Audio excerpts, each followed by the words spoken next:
So back on the 22nd, I took the time to record the moon disappearing. This was 1:15 in the afternoon. I recorded for 45 minutes. Now I've condensed that 45 minutes down to 3 minutes. So this is running at 15 speed.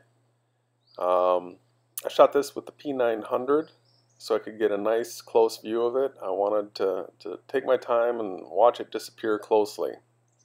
Now keep in mind that in the ball model, during the day, we're supposedly on the side of the Earth that's facing the sun. And now we've got, this is like a half moon here. That should be between us and the sun. So it should be like a new moon. And at the end of this footage here, I've got 3 different clips that I recorded with the iPhone where I look at the moon and then I pan to the sun and back. And so you can see the orientation of the sun and the moon during this.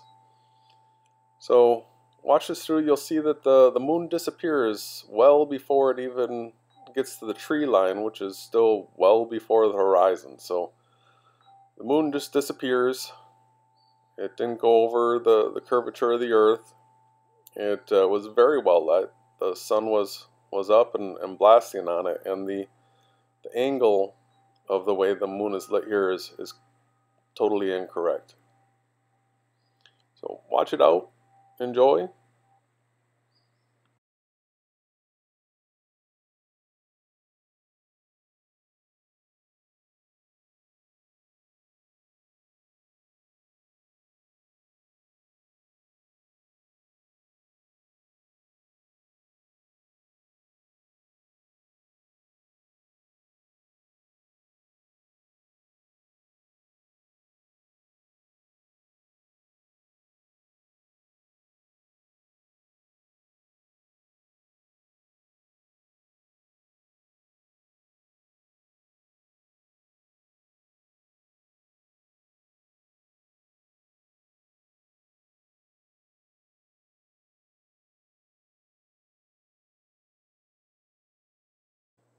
Now, by now, you should be able to realize that where we once were able to see craters on that half moon, uh, all the definition is disappearing.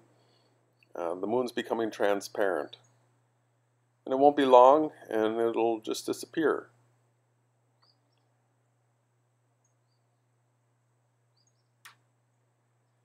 Around this time, I can't see it with my eyes anymore. I'm only able to see it through the camera.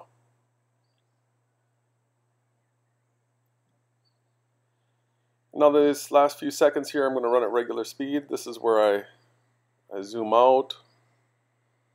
I'll zoom back in.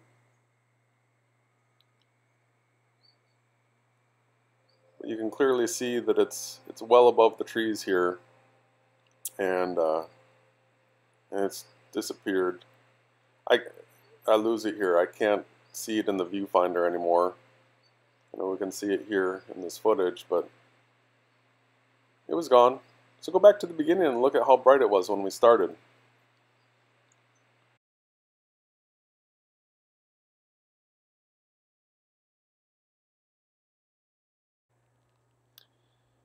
So when you're shooting with an iPhone, it's time and date stamped, and when you use iMovie for assembling it, and you use the date and time title, it automatically pulls the metadata. So these are the times at which I shot uh, with an iPhone. There's 3 different clips here that give reference as to where the sun was and where the moon was.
So in summary, the moon is not a physical terrestrial place that you can land a rover on or anything like that. We've never been to the moon. We just watched it disappear. We went from seeing it to seeing it disappear long before it got to the horizon. So we're not on a spinning ball in a solar system traveling through space. The moon's not a chunk of rock orbiting the Earth. We're on a flat plane. And I'll continue to record, but I really want all of you to go out and look for yourself and record for yourself. Once you record it yourself, you'll see what I'm talking about.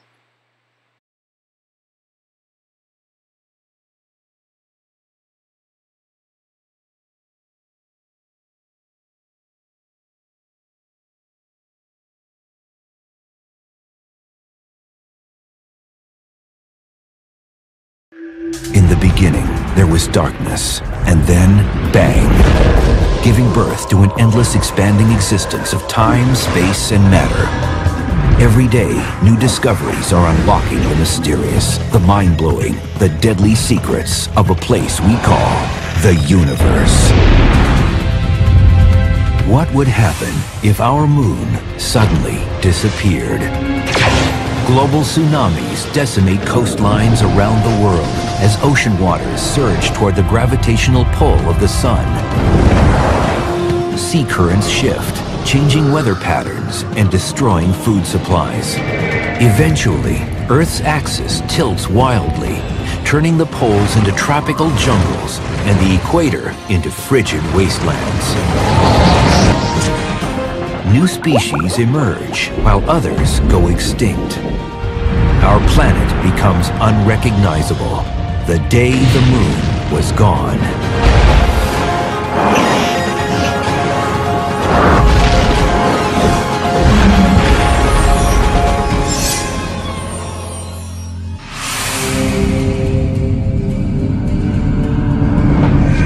The moon is a barren, lifeless rock, but it plays a surprisingly important role in the story of life on Earth.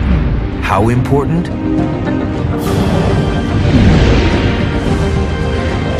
Let's remove it from the sky and find out. Strange things start to happen almost immediately. People on the coast are the first to notice the change. This would probably create something like a tsunami, a tidal wave, which would be very dramatic indeed.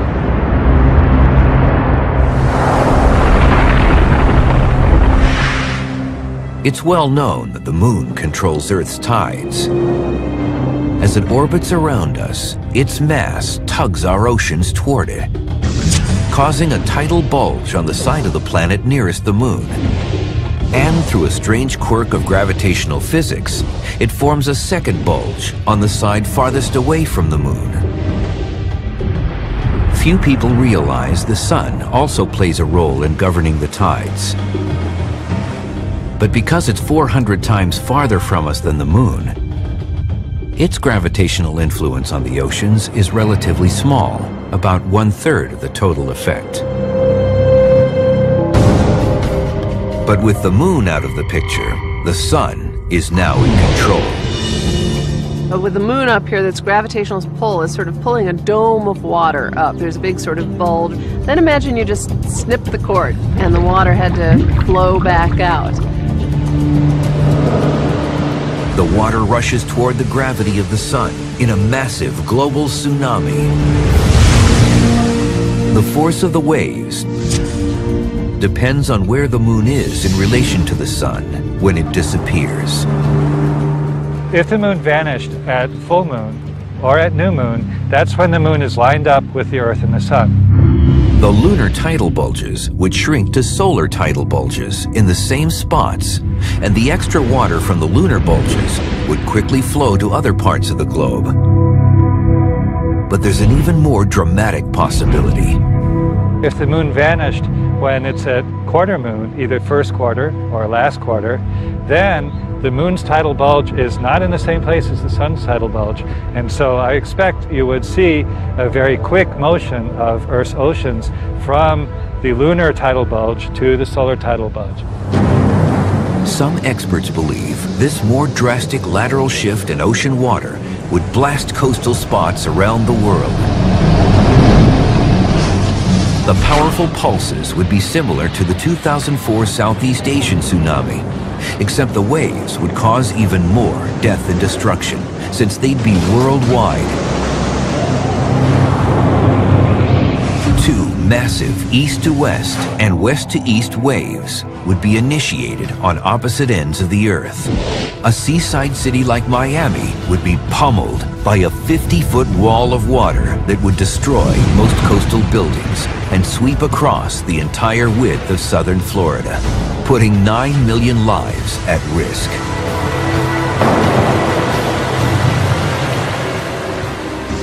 But with such a titanic shift of water, could there be other unpredictable results? One can imagine that perhaps the east-west or north-south motion of that water could disrupt the currents. The Gulf Stream carries warm water from the Caribbean up to Great Britain, and it helps keep Great Britain a lot warmer than it otherwise would be, considering how far north it is. Climate is a very delicate system, and you tweak one part of it and another part responds. And then one can imagine that food productivity and the overall way of life would be dramatically altered if it were cooler in northern Europe. The Sahara Desert is a great example of some place that used to be green and lush and now is completely a desert. Having changes with climate can really have impact on our survival. But the biggest impact on our planet would be the changes to Earth's steady tilt, a unique feature that gives us our 4 regular seasons. The thing that locks our planet's tilt to about 23.5 degrees so consistently is the presence of the moon that acts as a large stabilizer. If we don't have the moon anymore, we may get into a regime that's much more like Mars. And Mars, instead of being at a stable 23.5 degrees, goes through wild variations of the tilt, varying from maybe as low as 15 degrees on the low side, all the way up to something like about 75, 80 degrees on the high side. Without the moon, our axis begins fluctuating erratically over several 100,000 years.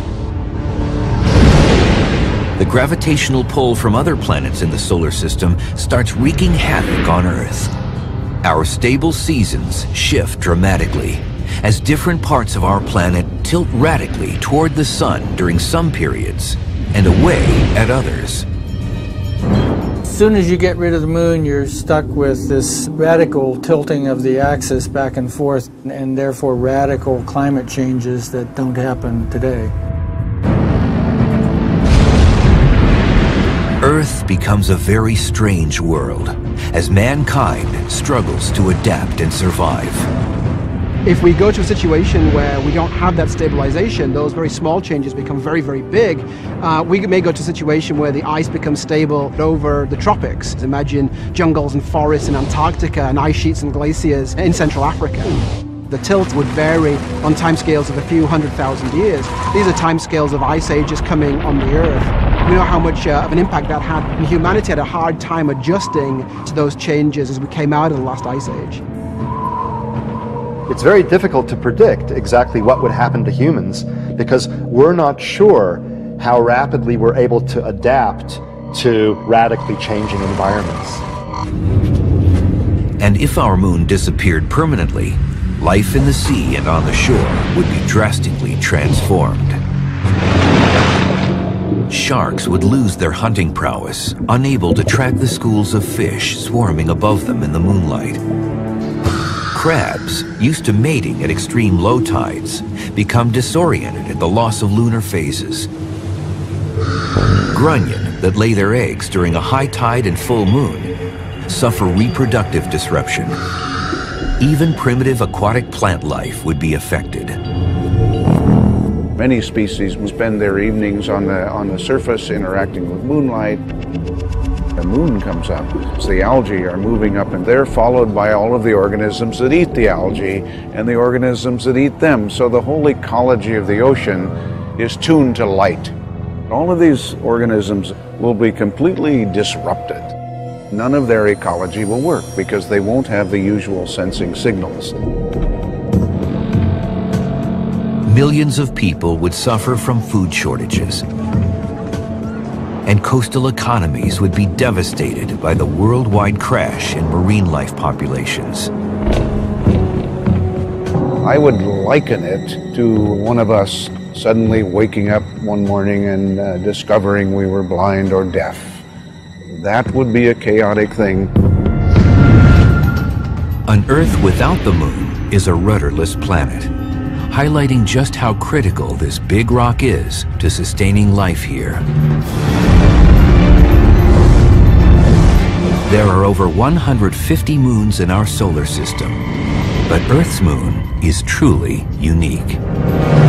Our moon is unlike any of the other moons in the solar system. It is huge compared to Earth. It's about a quarter the size of Earth, and you don't see that in any of the other planets. Because the moon is so big relative to the Earth, it's as if we're really in a double planet system. There's a crude way to think about the effect of the moon stabilizing this axial tilt of the Earth. If you notice, tightrope walkers will carry this long pole, and that gives more stability because there's mass out there on the end of the pole, and it's harder to fall off the line. So it's that same kind of thing, that the mass at a distance can affect the stability of the system. But the moon has not always been by our side. There was a time early in Earth's history when there was no moon.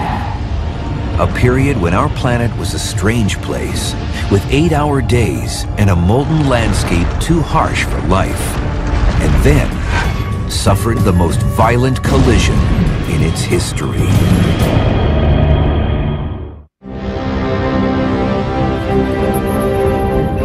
It's hard to imagine, but there was a time when our Earth did not have a moon. Our planet was formed 4.5 billion years ago by accumulating and fusing large amounts of debris in the early stages of our volatile solar system. During that early period, our moonless Earth was a monstrous stew of flowing lava, molten rock, and liquid iron. Its atmosphere was filled with carbon dioxide, belched from the bowels of the Earth. Thick, heavy, and uninhabitable for life. There was almost nothing on the planet. This was a nasty place to be. Lots of things were condensing. It was an extremely hostile place, even to rock chemistry. So the rocks were melted. Everything was a mess. Our original Earth without its moon was an unrecognizable world. The early Earth was a really hot place. In fact, that era of the Earth is called the Hadean, like Hades, because it was really hot. There was a tremendous amount of volcanism and a lot of impacts coming in. There was probably a lot of lightning and outgassing, both from the volcanoes and from steam.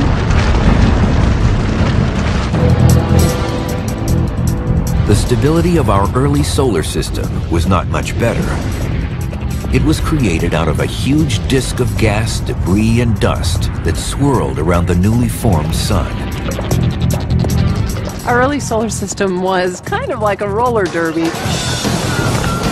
Everybody was generally going in the same direction, but there was a lot of chaos.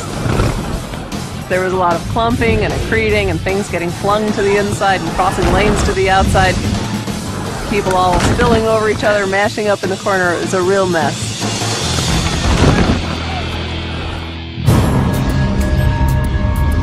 Without the moon, we can only guess at the Earth's early tilt and rotation rate. That would have been determined by the multiple glancing collisions from the innumerable asteroids and protoplanets that ricocheted throughout our early solar system. If you kind of average over the solar system, you look at all the planets and the big asteroids and make a bell curve of rotation speeds, it looks like the typical rotation speed might be 8 hours or something like that. So we could make a guess that that might have been the likely rotation speed before the moon was formed. Then, about 10 million years after our moonless Earth began taking shape, there was a massive collision. Now widely accepted by astronomers, the giant impact theory says that a Mars-sized planet collided at an oblique angle at 25,000 miles per hour with Earth. The impactor blasted more than 70% of the Earth's molten crust into space. A giant whirling arm made up of 5 billion cubic miles of blazing rock and light metals was launched into orbit around our planet. The gravity of the larger chunks began pulling smaller particles towards them. Within 1 year, it coalesced into our moon. The only materials that were blown out from the Earth were the crustal rocky material, and that's what the moon's made out of. And in fact, if you go to any other place in the solar system, for example Mars, or look at meteorites that come from the asteroid belt, there are certain ratios of the different types of oxygen. That ratio in other parts of the solar system is very different than what we see in the Earth. Now we fly to the moon, we get the moon rocks, we bring them back. They have exactly the same oxygen isotope ratio as the Earth. So that material came out of the Earth, and that fits this idea of an impact theory. The energy released in the giant collision equaled a force of 6 trillion atomic bombs. That's 1,000 atom bombs for every person in Earth's current population of 6 billion people.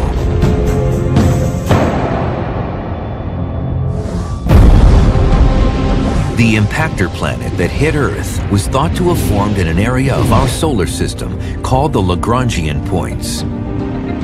These are regions 60 degrees either ahead of or behind the Earth, but at a similar distance from the Sun.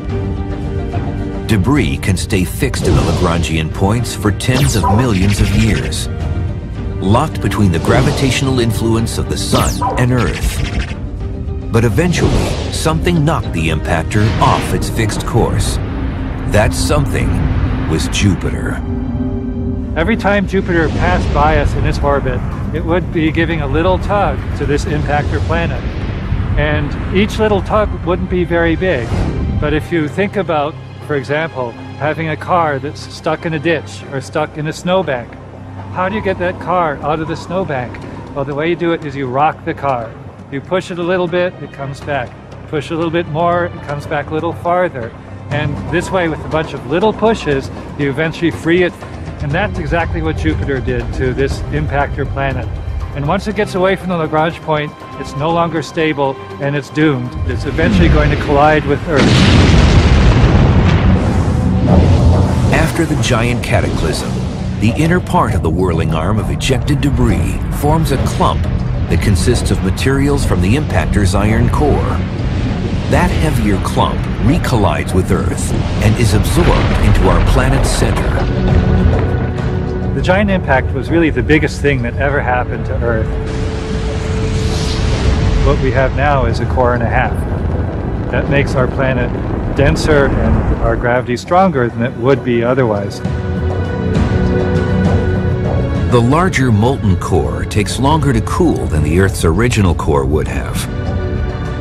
Heat is constantly pushed up and through the thin crust of the Earth, creating fissures.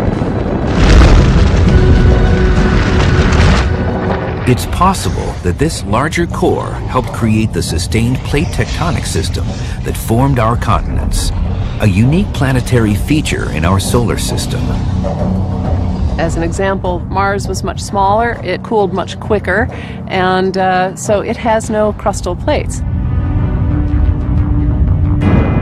Most critically, The collision knocks the Earth onto its current axial tilt of 23.5 degrees and speeds up its rotation from 8 hours to just 5 hours.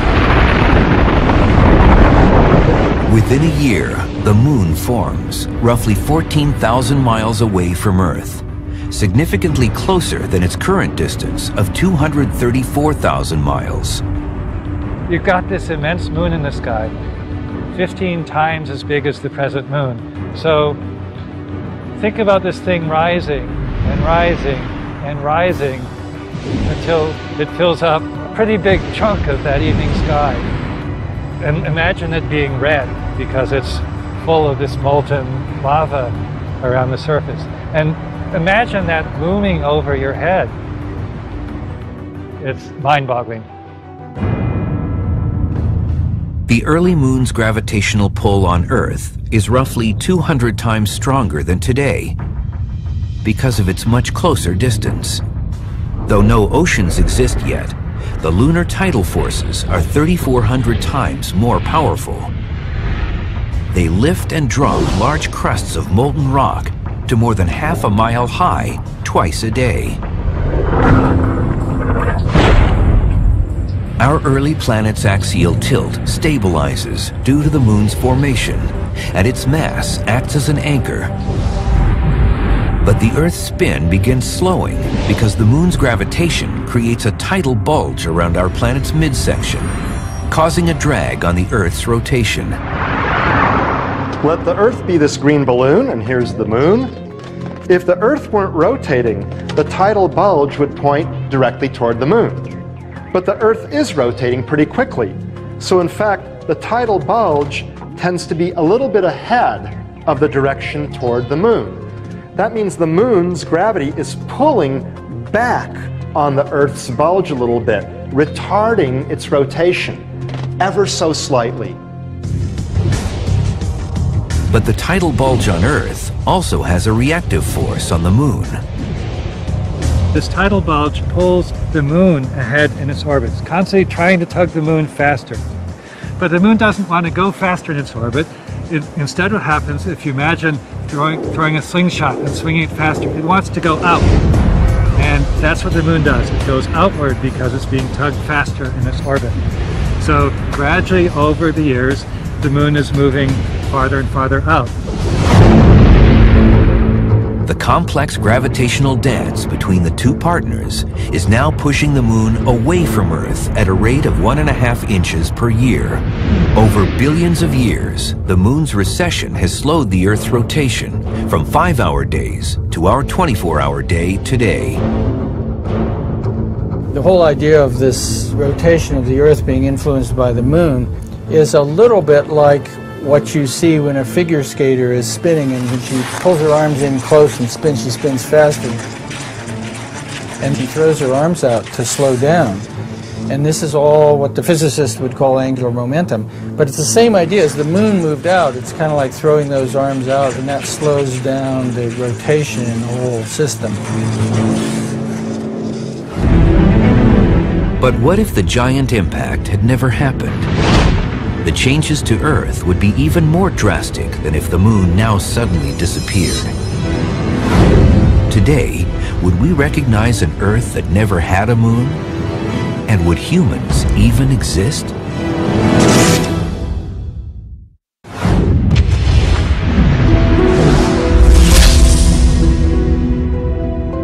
If the moon disappeared instantly, Earth would undergo changes like possible tsunamis, a shift in ocean currents, sea life extinctions, and eventual massive climate swings. But if the moon had never existed, Earth would be unrecognizable to anyone today. Without the moon, life on Earth would probably look quite different.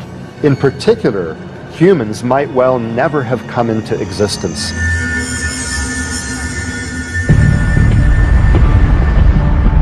About 150 million years after a moonless Earth forms, 4.5 billion years ago, it moves out of its hot molten phase and begins cooling. The day is only about 8 hours long. If we had an 8-hour rotation period, we'd have 4 hours of daylight, 4 hours of night. The nights would be totally black if we don't have a moon. Once cooled, our planet is temperate enough to retain water. Heat escaping from Earth's core drives steam and carbon dioxide beyond the surface, creating a thick atmosphere. Over a period of time, many years, all of that atmosphere would have kind of collapsed back out, and then as it cooled, the oceans would have formed in torrential rainstorms. Icy asteroids continually pummel the planet, bringing in another large source of water. With a smaller, cooler molten core, there are probably no plate tectonics, and therefore no large mountains and huge ocean basins. Water soon covers most of the planet's more uniform crust. We certainly would have a higher sea level than we have today, less continental area, and that would be a different world. Our blue marble would be even bluer. Ironically, even with all that water, the early moonless Earth would have smaller tides. Determined only by the gravitation of the sun, they would be just 1/3 the size of our current tides. The range between high and low tide would remain constant throughout the year and would occur at exactly the same time each day. And that means the intertidal regions would have been narrower, probably leading to less diversification of life and perhaps even impeding the progress of life from the oceans to the land, because it's in the intertidal regions where creatures had to develop the ability to survive both in the water and on land. With an 8-hour day, just 4 hours of light followed by 4 hours of moonless black, the early Earth spins 3 times faster than today. The winds howl due to the aerodynamics of Earth's quicker rotation.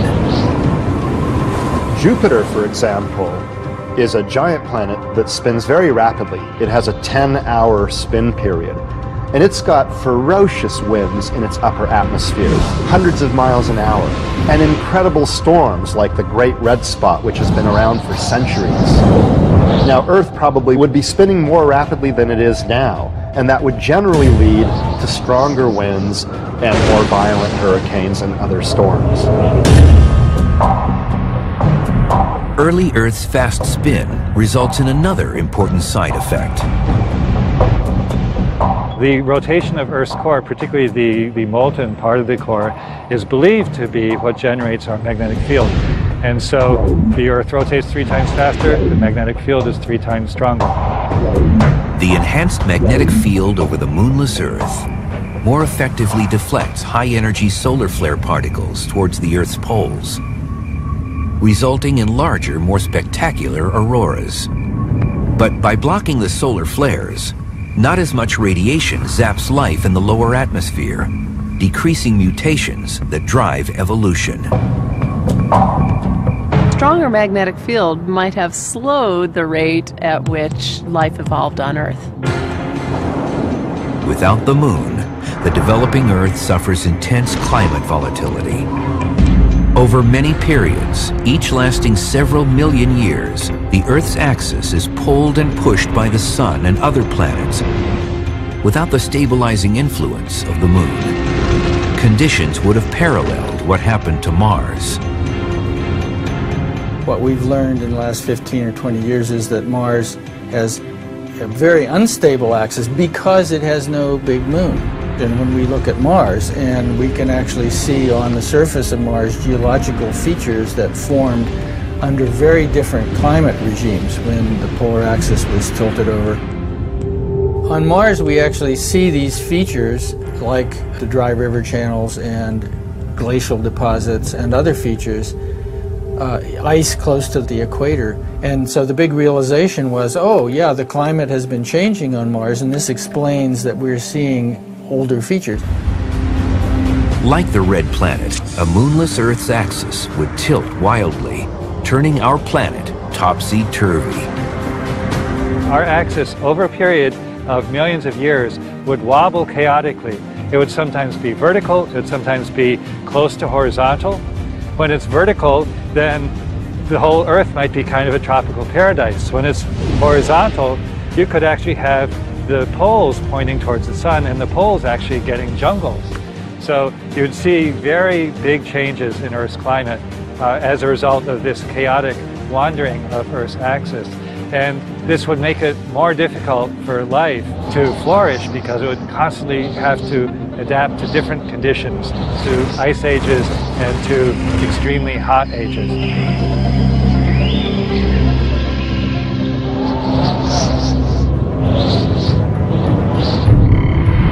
So what would life on Earth look like today if we had never had a moon?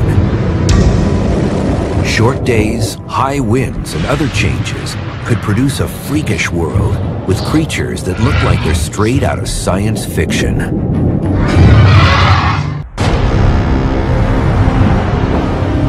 The moon was formed billions of years ago when a planet-sized asteroid crashed into Earth.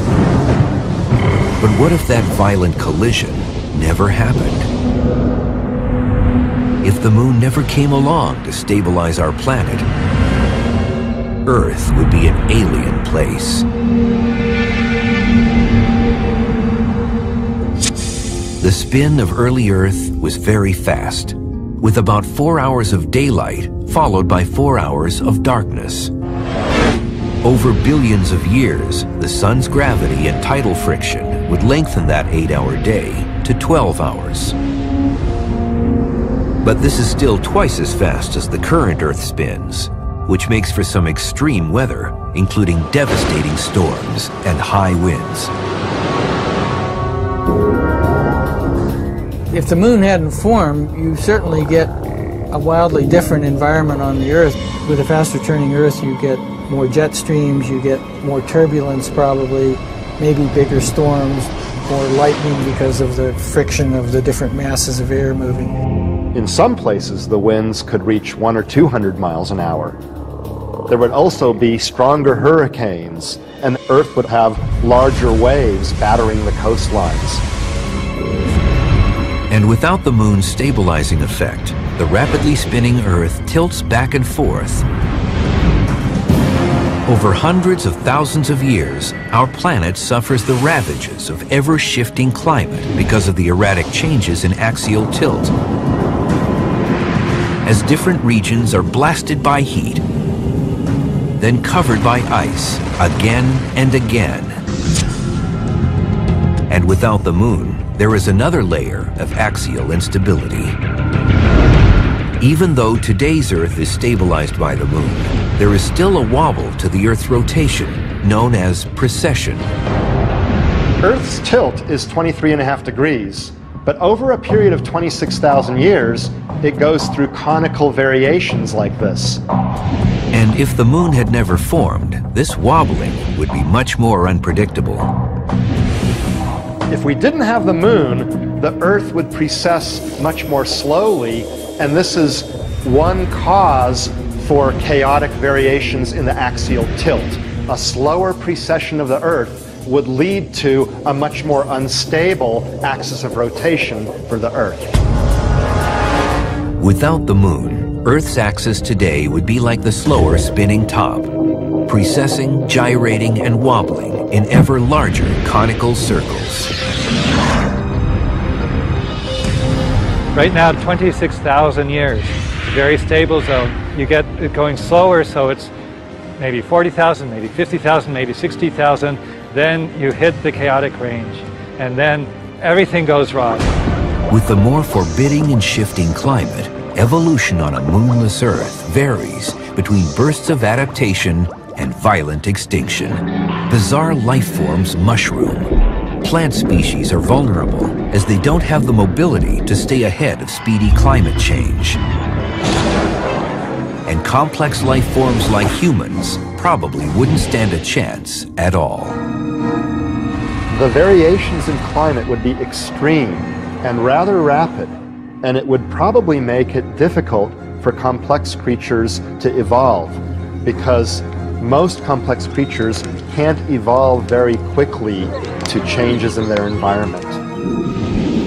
Instead, primitive organisms would predominate and endure. Bacterial life. is able not only to adapt more quickly, but also to withstand more extreme environments. We see bacteria under the deep ice cores of the Antarctic or Greenland, and we see bacteria that live in steaming, boiling pots in Yellowstone. If complex life were to evolve, it would look very different due to short days, high winds, and other features of a moonless Earth. It would be much more hostile than it is now. You would see that all of these winds and all of the noise and all of the clouds moving from water to life on land would be very tough. We might see shorter lifespans because things are going on faster. During the day, there will be a limited time to metabolize and gain energy and do things. Organisms would have to be a little more clever. Evolution would favor short, stout creatures and plant life that could withstand ferocious hurricanes. Jungles wouldn't exist, since they need wind barriers to flourish. And there probably wouldn't be any creatures swinging from branch to branch due to stubbier plant life and high winds. I would expect that creatures generally wouldn't be as tall because they'd have a harder time holding themselves up. And trees with shallow root systems wouldn't become very tall. Palm trees, for example, probably wouldn't survive too well.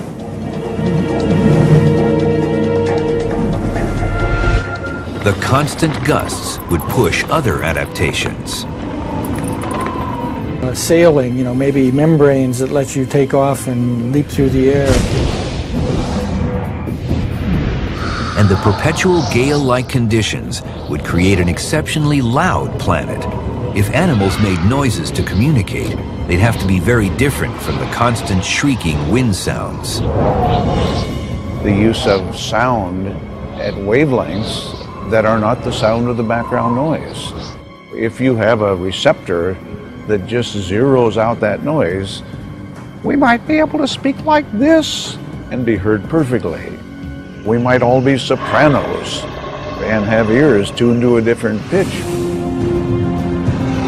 Or more visual cues might be developed to cut through the audio overload. Creatures might develop extra limbs to not only shield themselves from the wind, but also use their appendages to communicate, like sailors using semaphore signals. Perhaps speech would not develop, so maybe other forms of communication, whether color changes, expression changes, hand languages, who knows? Even today, many of Earth's beings, such as fireflies, squids, krill, and jellyfish, communicate by changing their body colors.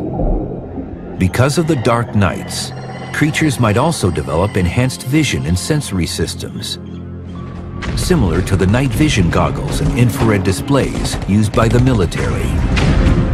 The interesting possibility is that life might be able to develop sensors that were so good that they could actually sense starlight.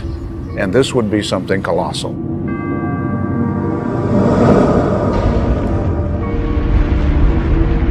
It looks and sounds like a rough and too tough world, unfit for human habitation. Luckily, when the moon formed, it created the conditions for people to develop and prosper. But our moon is also moving farther away from Earth every year. Does that mean there will be another time in Earth's future without the moon?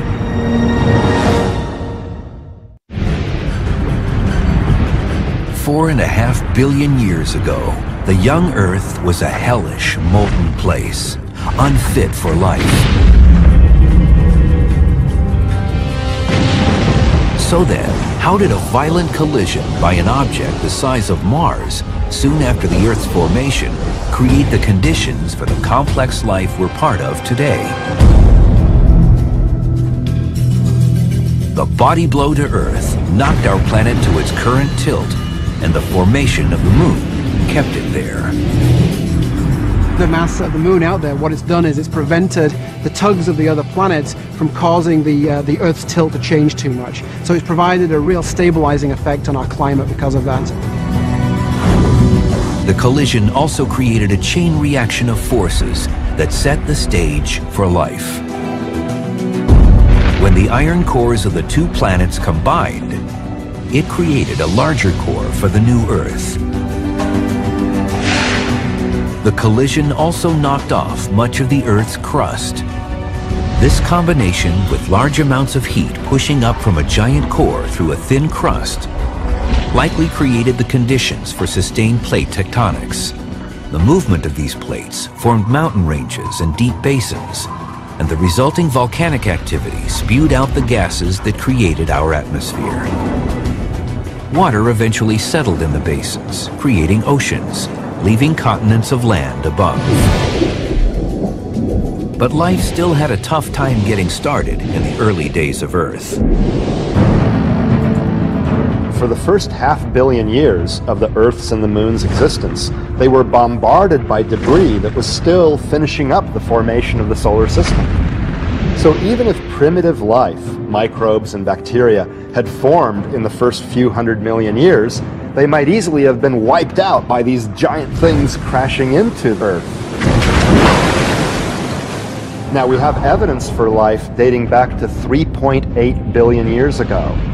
That's shortly after the end of the era of heavy bombardment.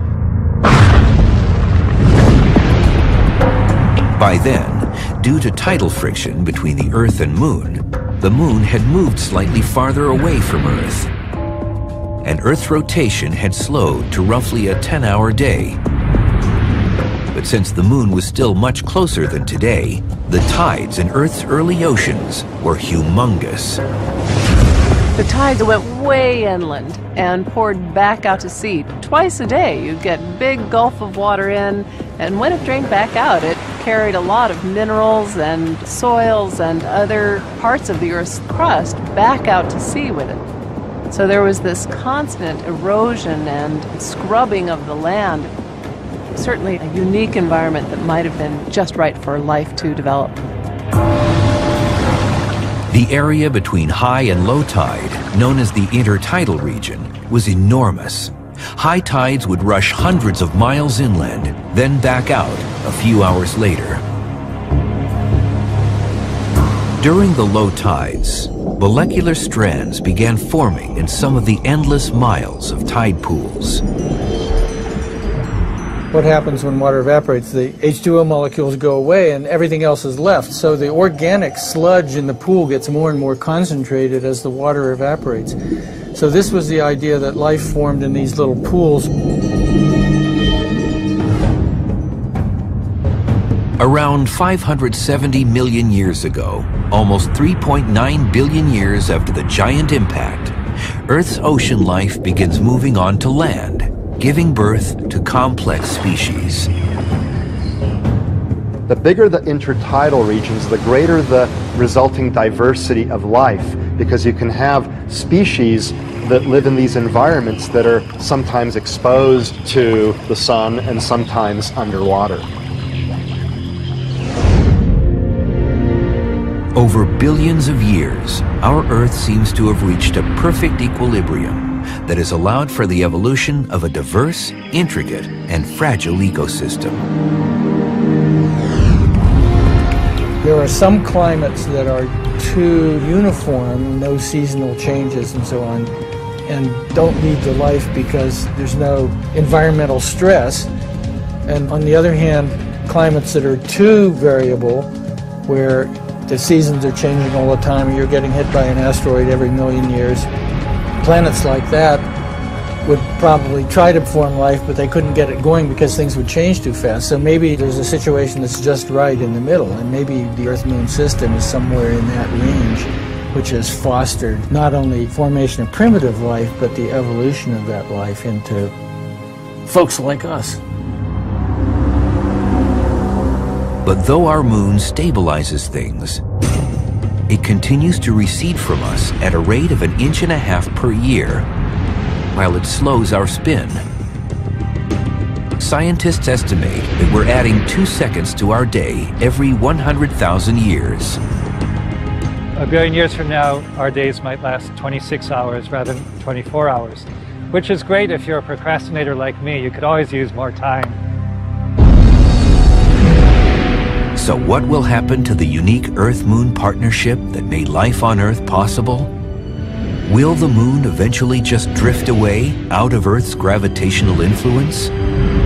The rate will be so slow that it won't be a very big effect, and long periods of time will pass without much change. So long that we will have had time for our sun to run out of fuel and become a red giant. At that time, the Earth will be destroyed, and so will the Moon at the same time. We'll all get baked together.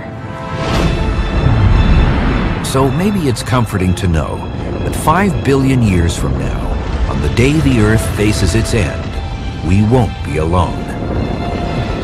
Our anchor in the sky will be there, the glowing orb that made advanced life on Earth possible.